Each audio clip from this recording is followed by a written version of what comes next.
I want to start over here with our Before the Door folks. Is that right? Oh, I'm going to look at the slide and see. Lucid, look at that. Lucid, first issue is out right now, second issue is coming soon. Yes. Michael, tell us a little bit about this magical series.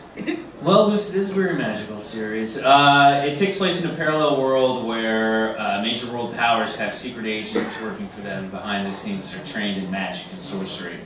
So I call it pop fantasy action. It's got a little bit of James Bond in it, a little bit of Harry Potter and Arthurian legend, and kind of all mixed up in sort of a trippy action movie. Nice. Excellent. Yeah. Good summary. Who's illustrating this along with you? This is illustrated by this awesome artist that Archaia found named Anna Wajcik, and she's 20 years old and living in Poland. She's Polish. She's an art student there, and she's just like turned out some like amazing work. I just saw the pages for issue 3, and she gets better and better with each issue. So if you're, I kind of describe her as sort of a mix between fairy tale illustration and anime. So she's got this like really awesome style that everyone who's picked up the book has been really into it. So. Since Black Label is all about bringing people in from the outside, tell us a little bit about your background, because you have a very interesting kind of way of coming into comics. Right. Well, I'm an actor. Most recently on True Blood, I played Reverend Steve Newland. Oh, that guy. Yeah. All right. Yeah. So Before the Door came about when another actor friend of mine that I went to school with, Victor went to school with, named Zachary Quinto. He played Spock in the new Star Trek and Silo on Heroes. You're probably all very familiar with his work. Silo sucks. Sorry. It was him, not me. It was him, not me. I love Silo. So Zach put together a production company called Before the Door Pictures with Neil Dotson and Corey Musa, also friends from Carnegie Mellon University.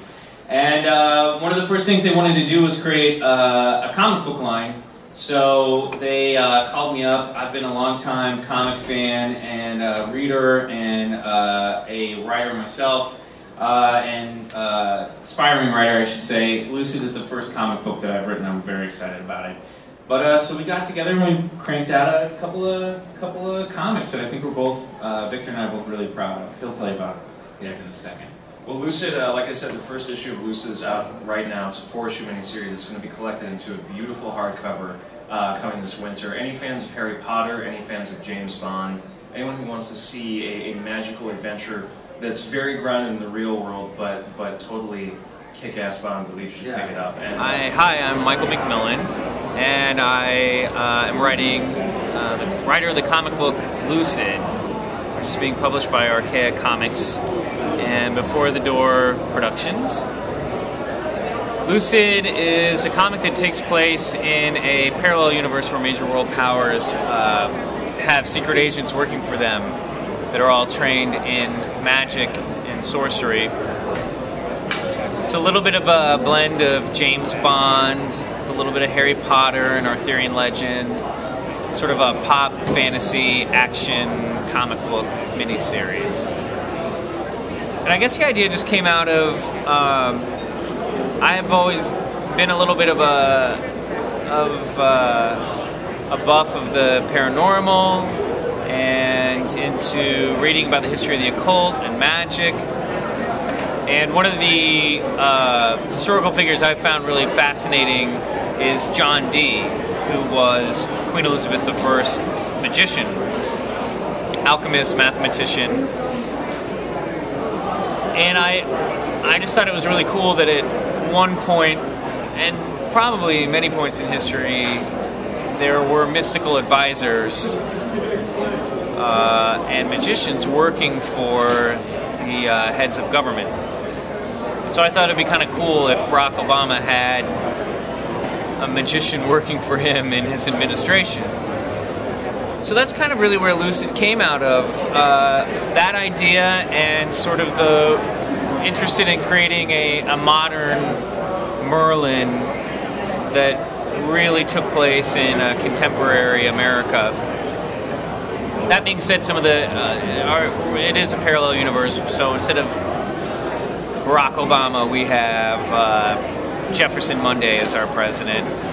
And there's a little bit of alternate history taking place in the 20th century and or leading up to the 21st century. But for the most part, it's a world that resembles a contemporary America.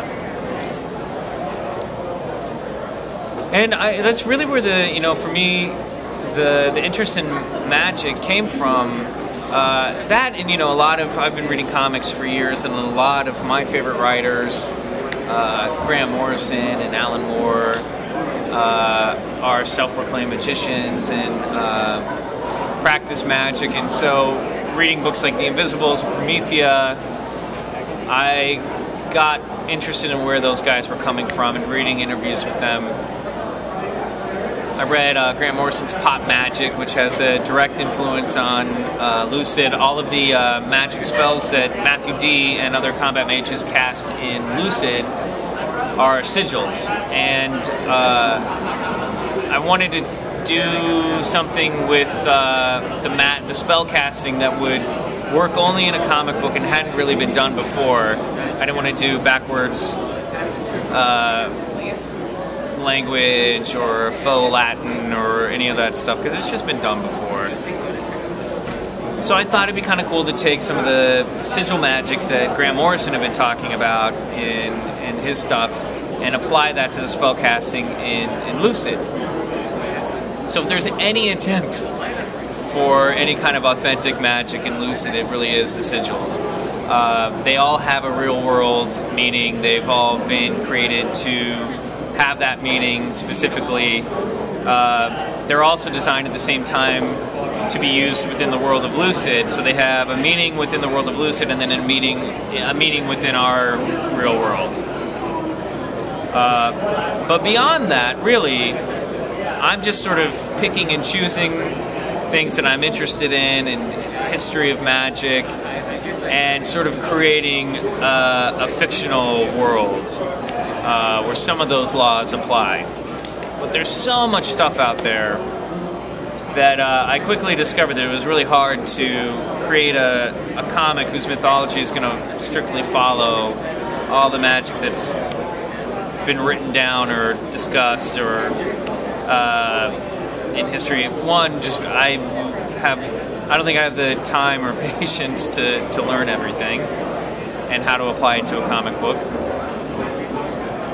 And two, just narratively as a writer, you ultimately just have to kind of create your own worlds and create your own rules and all that stuff. So that's where I've been coming at with Lucid. But the sigils are created to be magical. So we'll see. I don't know.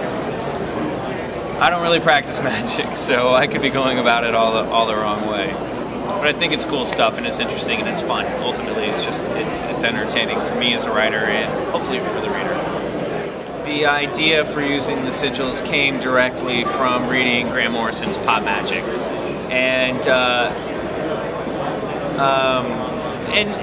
there's other stuff that I've just read online and other books that just repeated what he had talked about in terms of taking a verbal meaning and breaking it down into a symbol form so that you lose the concept of the verbal meaning and the symbol remains with the intent of the original meaning. But honestly, that's really where it's from. I'm completely ripping off Grant Morrison. I have, a lot of books that I have in my collection are not really books on magic, but just more about the bigger mysteries of the world at large. I love Robert Anson Wilson. Joseph Campbell is a huge influence.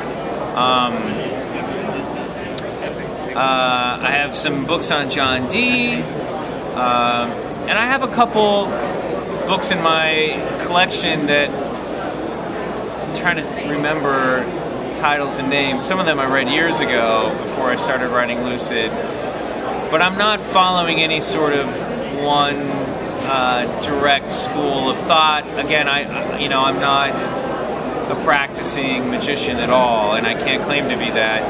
I'm just interested in the topic, and I find it entertaining to read about. A huge book that had an influence on Lucid was Supernatural by Graham Hancock,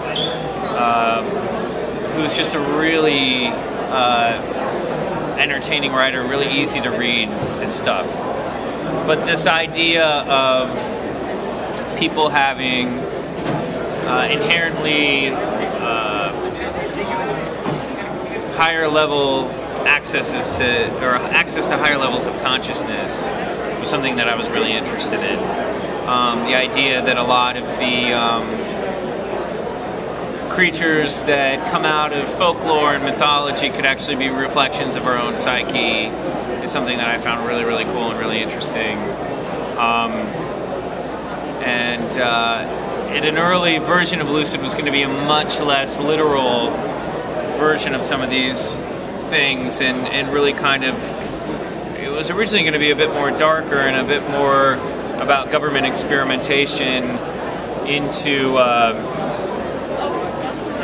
worlds that might be explored through trance or DMT or hallucinogenic drugs and stuff like that. I thought it'd be interesting to create, to explore like a government that was experimenting with that sort of thing. But ultimately, I think for me as a writer and me as a reader, I wanted to have a little bit more fun than that. I didn't want to create a comic that was going to be too dreary. And so Lucid took a more action-adventure form with it. Lucid came about because Zachary Quinto played Sylar in Heroes and Spock in the new Star Trek. Got together with a couple of friends of ours from college. I went to Carnegie Mellon University with him and his partners Neil Dodson and Corey Musa. They got together and created Before the Door Pictures. And Neil had read, looks like I'm looking for a book, I'm not, I'm actually looking for my water bottle. But Neil had read a few scripts that I'd written in my time in between jobs out in LA. And they all knew that I was a big comic book fan and wanted to write comic books. So they called me up and said, Before the Door wants to get involved with comics. Do you want to come in and pitch some ideas? I was like, yeah, absolutely. So I came in, pitched them a few ideas, and Lucid sprang out of that. And then it was Before the Door that found Archaia. They had talked to a number of publishers. And they had they had Lucid and Mr. Murder is Dead by Victor Kinaj, which is going to be their second book with Archaia. And it was just a good fit. We didn't want to make a book that was like a celebrity vanity book. We didn't want to create a comic where Zach was the two-dimensional star of it, literally two-dimensional. Not that Zach doesn't have a three-dimensional personality. He does. He's very, very deep and very rich in character. We just didn't. We wanted to make a comic that was a comic, and that's what I told them. My goal was to create a book that would stand on its own merits. Hopefully we've done that at least for the first issue. We'll see. The first issue of Lucid is out now. It's in your local comic shop, and then that sort of introduces you to the world of Matthew D.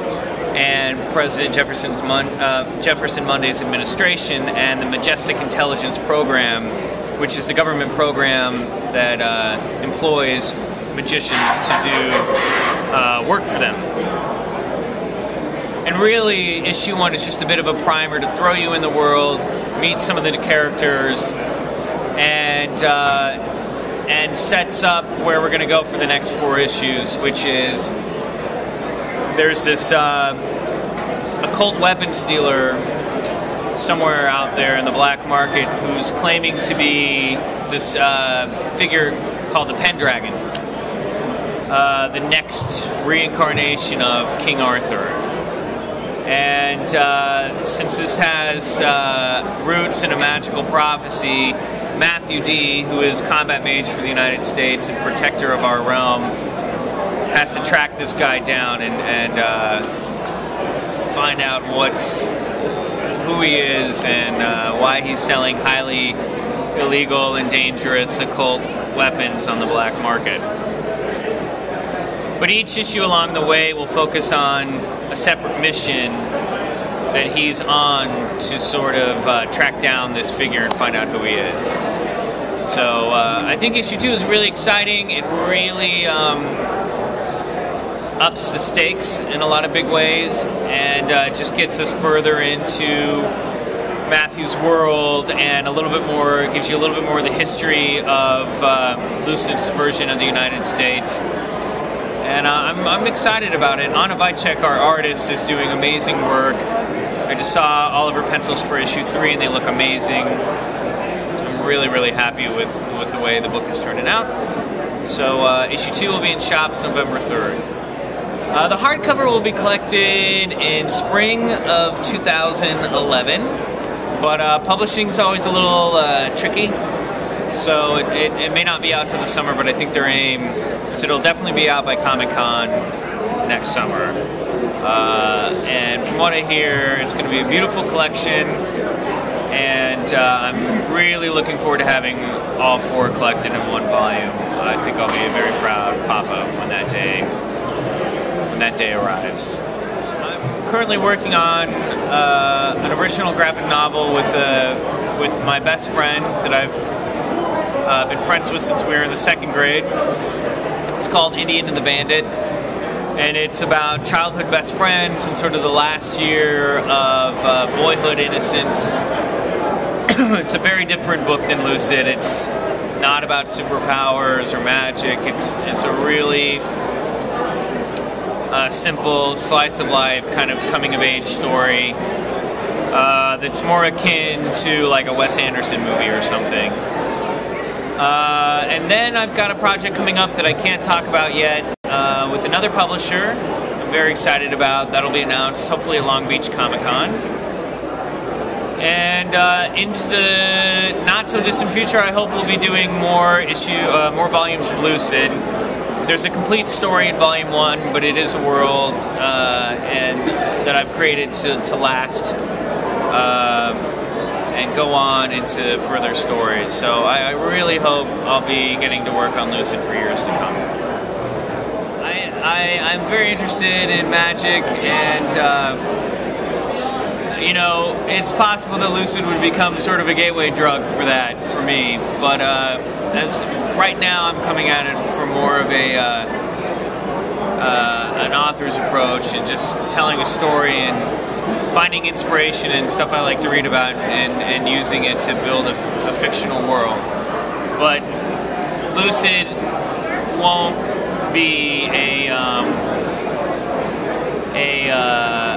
guidebook or tome for practicing magicians. It would be kind of like going out and trying to use the Force after watching Star Wars.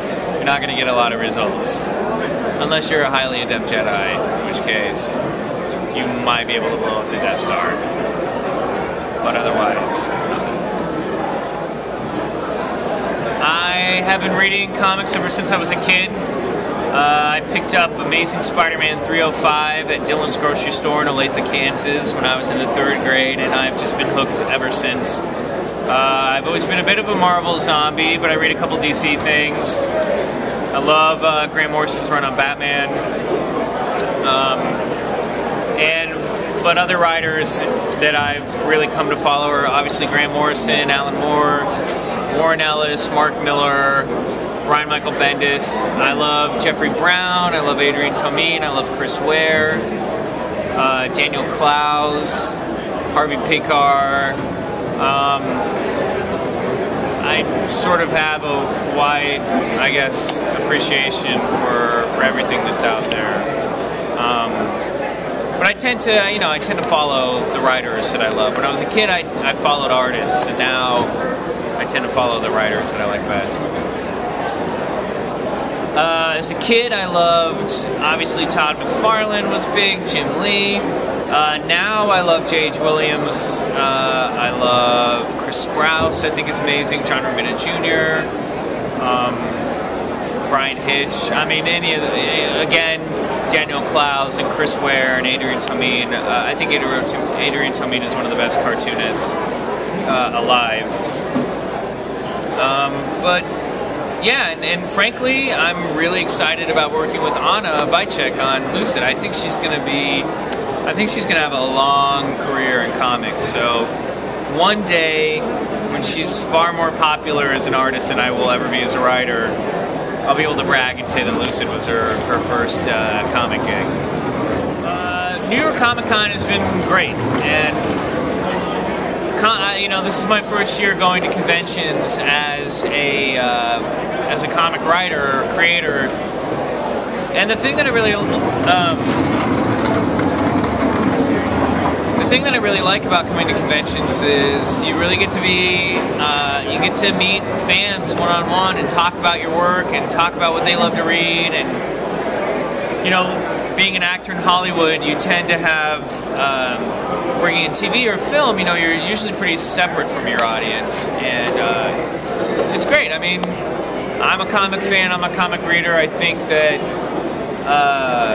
conventions like this are important in an age of online communities to actually get down on the floor with other people that are into the same stuff as you are and dress up as your favorite characters is really important. You know, it's just a good way to celebrate what you love about comics.